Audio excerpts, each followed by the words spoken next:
Nothing is difficult for me when I make a film because I love so much to make. That's my reason to live, and I love all parts. I love dialogues, I love the sound, I love to play with everything, the costumes, the set design, everything. That's the reason I try to modify the reality, you know. I don't want to make some realistic movies.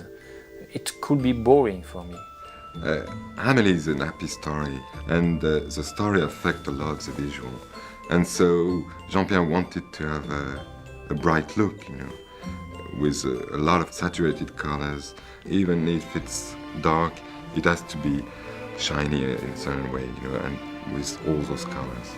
So when we start the prep, Jean-Pierre showed me a lot of painting, and we watched film together. And the main one was a Brazilian painter whose name is Machado, because this painter is using a lot of red and green, but there is always in one space of the painting another color, because if you have a patina which is like red-green, so just to equilibrate the painting you have to bring another color which is different. And usually there is blue in his painting, just a point of blue and or a point of yellow, you know, very bright, or even white, you know. And so the painting looks very equilibrated. And we use this a lot. For example, when she is in her apartment, there is one blue light, a lamp which is made of blue glass, which is totally fake in terms of light for us. You know, it was just a blue point, you know. And when she's cutting the letter as well, you know, very fast like that, there is a lamp with the blue shades, and the rest of the image is yellow, green, and red. And we said it doesn't look good without the blue. And so every time we could bring some blue, it was not on every shot, of course, because otherwise it looks like systematic, you know. But it was we were very concerned to have all kind of color in the movie. I hate the kind of director when they made a film with 3 hours and they have to cut 1 hour after. It's so stupid because it's so expensive in terms of money, in terms of energy. That's the reason I do 18 drafts for the script and I do a storyboard. The principal reason is to think before. To find a good transition, sometimes I spend 2 or 3 days. When you arrive in the set, it's too late to think. You have to run, and that's it. To work with Jean-Pierre is different from the other director because of the prep you have. Jean-Pierre likes to control everything, yeah, from the beginning to the end. He go home and work on his storyboard, and he's the one who really precise every shot, you know, and define how he wants the camera to move. And when we start shooting, we prep so much the film that we knew everything we have to do from the very first day of shooting till the very last day. It goes from thinking of what camera we use, what lens we're going to use, what speed we're going to choose for this specific shot. You know, sometimes we knew in advance, 10 weeks in advance, that we were going to use a special lens, shooting at 6 frames per second with no low mode position of the camera and everything. So this is unique, you know.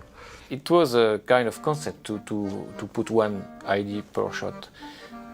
I know sometimes it's tiring during 2 hours, but I prefer that because there are so many films without ideas, and I tried. Jean-Pierre is not this kind of director who wants to show his ability to do things, you know. It is only a way of writing, cinematographically writing, you see. He likes camera movement, but he knows if there is too many camera movement, it's going to be boring, you know. And so it's a question of rhythm. And there is one sequence when she's writing the menu on the window, and there is no movement in this sequence, no movement at all, because he said the main thing is to show that there is something happening between them, and it's if I move the camera like that, it will disturb everything. I did a lot of scout location. We have 80 sets, and I remember for one shot, we see a subway station outside in Paris very quickly, and I saw all stations 2 times. I spent maybe 1 week to decide the best one, you know. To shoot on location was good to show Paris, you know, and to be able to show streets, because the streets in Montmartre are very specific, you know. Montmartre is a hill, and for example, the corner with the grocery store is very particular, you know, and so it brings reality to film, in fact, especially when Amelie is talking to the blind man, you know, very fast like that. You couldn't have achieved this on set, it's impossible, and it brings a real look of what Paris is, especially in this area. This is the first film that Jean-Pierre shot on location, and he really hated it because he cannot control nothing. In fact, from the weather to the traffic to people crossing the frame, you know, and we were really unlucky. You know, we shot in May, and there was 20 days of rain. You know. It was just awful. Every morning it was just like coming on the set, and it was raining, and said, "Oh, what are we gonna do?" You know. And so so we have to use some tricks. For example, there was one shot where Amelie is stepping out of her building, you know, and there is fog, and there is no fog in Paris. You know, it's almost never. And so it was a trick because the background was terrible and it was raining so much. And so he really hated shooting outside, you know, and it's terrible, I don't want to shoot anymore on location. And I'm quite sure he won't.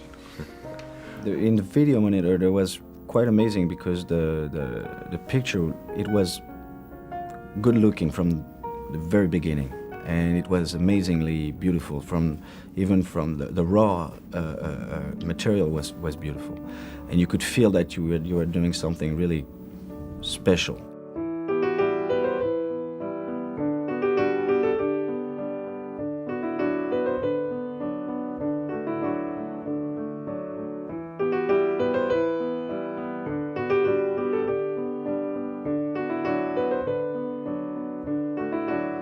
There is 2 shots I'm really proud of in terms of camera movement.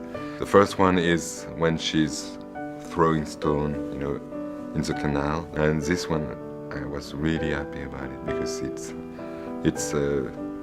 not an easy shot in terms of camera operating. And there is a second one in terms of camera operating as well when she discovers the photo book, the album, for the first time, and this was a very difficult shot to do. It's because when you are operating a movement like that, there is one moment you have to reverse the wheels, you know, go, and there is a 0 point like that, where if you don't reverse at the right time, the camera just slide. And so the third take was perfect. We were just fortunate, very lucky, you know. It happens very fast. But the start was really difficult. The first take were awful. I think, in fact, the most difficult shot of the movie was the one when she came into the painter's apartment. You know, it was because we were shooting in a corridor like that, and I have to pan 180 degrees. I was in a not very comfortable position. She enters into the frame, and then she comes in front of us in a profile shot, and she's in silhouette, you know, black like that. And she goes in the kitchen, and then she reappears with the light on her and everything. And I really love the light in this one. And all the mood was just great for me. I mean, I was really proud of that. And you know, we did the film entirely in digital process. I mean the timing, not the shooting, but the timing. The timing is the ending when you fix the color. And we could change all colors. And when it was a positive story, I decided to have an explosion of color, all colors, the red, the green, the yellow. Before, it was very difficult to get it in a traditional way, I mean chemical process. But now, with digital process, everything is possible. We spent 6 weeks to do that, and we could change everything. It was a miracle. There is one shot which is kind of obvious, in which we work a lot on the grading. It's a master shot where you have the grocery store just at the angle of the street. In the final grading, we made a power window just on the grocery store, just to enhance the color of the grocery store, so the eye goes directly to the center of the frame like that. You know? And there is another one which is in the subway. We enhance the green as well when she's walking in the passageway, in the stairways and everything. And we enhance really the green on that. The main reason why we decided to grade it digitally was because Jean-Pierre was really disappointed about the print of Delicatessen in different countries like that, because the print doesn't reflect the film he did. You know, it was something different in terms of light, and the print was not good. So he said, I want the audience to see what I've done, not any kind of interpretation or, you know, in the end of the lab and they ruin everything. He said, I want to show what I've done.